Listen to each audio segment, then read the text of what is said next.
vanished, but not before marking someone. Lindiwe swallowed hard. Marking? He grabbed her wrist. Have you shaken her hand? Lindiwe nodded, feeling faint. Then she's chosen you. At that moment, a sickening feeling washed over her. She turned, and Zubaida stood there smiling. Mr. Banda gasped. She's here! The sky darkened. Wind howled. Zubaida was no longer smiling. Lindiwe ran. Mr. Banda followed. But then, he stopped. Lindiwe turned. Mr. Banda was frozen, his mouth opened in a silent scream. Zubaida lifted her hand. Mr. Banda's body disintegrated into dust. Lindiwe screamed. Zubaida stepped closer. You can't run forever! Lindiwe bolted home, her heart pounding. That night her mother knocked on her door. You okay, my child? Lindiwe hesitated. I think something is following me. Her mother frowned. Who? Lindiwe whispered. Zubaida. Her mother stiffened. The color drained from her face. What did you say? Lindiwe swallowed. She's new.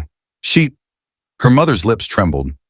That name is from my past. Lindiwe froze. What? Lindiwe's heart pounded. What do you mean? Her mother sat down, gripping her chest. When I was your age, a girl named Zubaida appeared in my school. Lindiwe's skin prickled. She was beautiful, mysterious, but she wasn't real. Her mother's voice shook. One by one, students disappeared. And then, it was my best friend's turn. Lindiwe clutched her chair. What happened? She changed, started acting strange, distant. Then one night, she vanished, without a trace. Lindiwe gasped. Just like Mr. Banda. Her mother's face darkened. It's happening again. Lindiwe's throat tightened. Mom, what do I do? Her mother grabbed her hands. You must never let her mark you again. The first handshake is her claim. The second, she hesitated. The second means she owns you. Lindiwe's stomach churned. At school the next day, Zubaida was waiting. Lindiwe, she whispered, extending her hand. Lindiwe backed away. Why are you scared? Zubaida smiled, her teeth sharper than before. Come, let's be friends. Lindiwe's legs locked. The air thickened.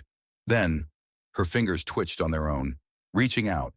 No, she screamed, yanking her hand back. Zubaida's smile faded. Her eyes turned black. That night, Lindiwe locked herself in her room. But at exactly 3 a.m., a whisper crawled into her ears. You can't run forever. Her body burned.